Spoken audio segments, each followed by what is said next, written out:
নতুন আরেকটি ভিডিও নিয়ে চলে এসেছি আপনাদের মাঝে। তবে মূল ভিডিওতে যাওয়ার আগে অবশ্যই সাজেদ আক্তার চ্যানেলকে লাইক সাবস্ক্রাইব করে সাজেদ আক্তার চ্যানেলের পাশে থাকবেন, এটা অনুরোধ আপনাদের মাঝে আমার রয়ে গেল।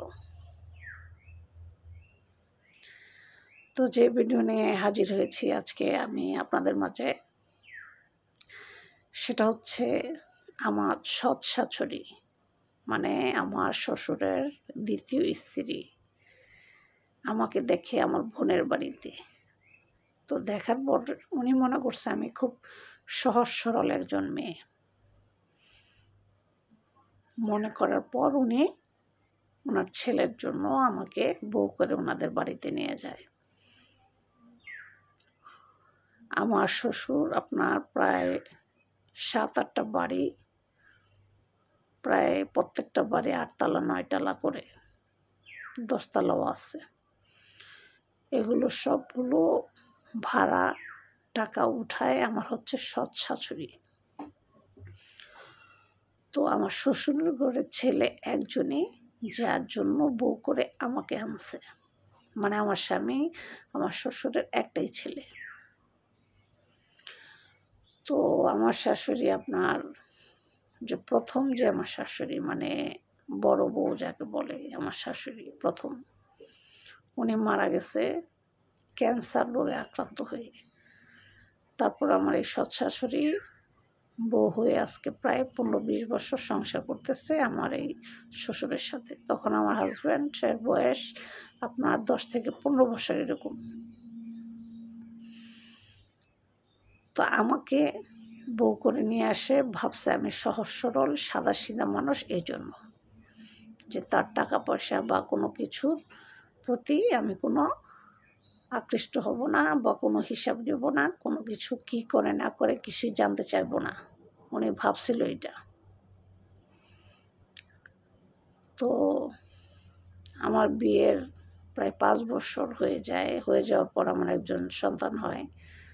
হওয়ার পর স্কুলে নিয়ে যাই, আমার শ্বশুর কাছ থেকে টাকা চাই বা আমার স্বামীর থেকে টাকা চাইলে ওনারা বলে মার কাছে যাও, মানে আমার শাশুড়ির কাছ থেকে আমার নিতে হবে সব কিছু, একটা লিপস্টিকও যদি নিতে হয় সেটাও। এই জিনিসটা আমি সহজে মানতে চাই নাই।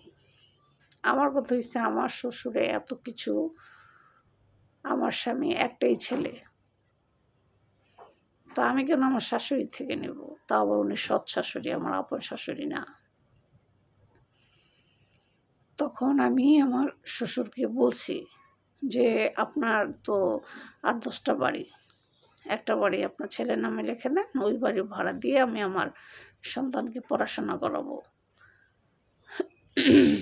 কারণ এখন পড়াশোনা করাইলে এখনকার যুগে অনেক খরচ। ইংলিশ মিডিয়ামে ভর্তি করছি আমার ছেলেকে, অনেক টাকা খরচ। এই জিনিসটা আমার শাশুড়ির কাছে পছন্দ হয়নি। ওনার কথা হচ্ছে আমার এত বড় সাহস কিভাবে হলো আমি এই কথা বলার আমার শ্বশুরকে। এখন ওনার কথা হচ্ছে যে কোনো উসিলাতে উনি আমাকে মেরে ফেলবে ডাইরেক্ট, কোনো কথা নেই।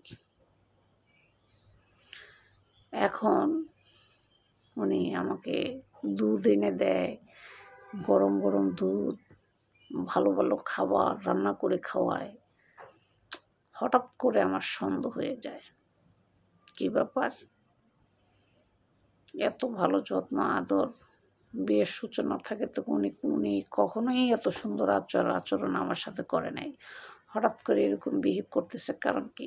কোনো সমস্যা তো অবশ্যই আছে। এটা আমার একটা মানে সন্দেহ হয় আমার মনে। হওয়ার পর উনি আমাকে আমার পছন্দের সবচেয়ে পছন্দের খাবার হচ্ছে আমার খাসির মাংস ভুনা। এই খাবারটা আমার খুবই পছন্দের। সে খাসির মাংস ভুনার সাথে উনি একটু বিষ মিশিয়ে দিছে, সেটা আমি খেয়ে ফেলছি। খাওয়ার পর সাথে সাথে আপনার আমার মুখ দিয়ে লালা পড়া শুরু হয়ে গেছে, পেট ব্যথা অলরেডি শুরু হয়ে গেছে। আমার হাজব্যান্ড, শ্বশুর, আমার ছেলে আমাকে ধর্মল করে তাড়াতাড়ি করে মেডিকেলে ভর্তি করলো। হঠাৎ করে কী হলো, ভালো মানুষ। পরে পরীক্ষা করে দেখে আমাকে খাবারের সাথে বিষ মিশিয়ে দেওয়া হয়েছে। এখন ফ্যামিলির সদস্য হচ্ছে আমার হাজব্যান্ড, শ্বশুর, আমার শাশুড়ি, আমার ছেলে। তো পুলিশ ব্যাপারটা তদন্ত করার জন্য আমাকে জিজ্ঞাসা করতেছে যে আপনার সাথে এই কাজটা কে করতে পারে, আপনার একটা আইডিয়াতে আপনি আমাকে বলেন। তখন আমি বলছি এই কাজটা আমার শাশুড়ি করছেন, কারণ উনি আমার সৎ শাশুড়ি। আমার শ্বশুর করেন নাই, আমার স্বামীও না, আর আমার ছেলে তো ছোট। আমার শাশুড়ি করছে এই ঘটনা। কেন? উনি আমার শ্বশুরের যত সয় সম্পত্তি আছে উনি একাই বহন করবে, একাই খাবে, একাই দখল করবে। উনি আমাকে দিবে না, আমার স্বামীকেও দিবে না। এই জন্য ওনার কথা হচ্ছে আমি বেঁচে থাকলে ওনার সমস্যা, তাই উনি আমাকে বিষ খাওয়ানোর জন্য চেষ্টা করছে। তো আল্লাহর হুকুম, ভাগ্যক্রমে আমি বেঁচে যাই। গল্পটা আসলে আমার ছিল না, গল্পটা ছিল আমার বোনের শ্বশুর বাড়ির এক মেয়ের। সেটাই আমার ভিডিওতে তুলে ধরলাম। তো যদি ভিডিওটি ভালো লাগে লাইক সাবস্ক্রাইব করে সাজেদ আক্তার চ্যানেলের সাথে থাকবেন।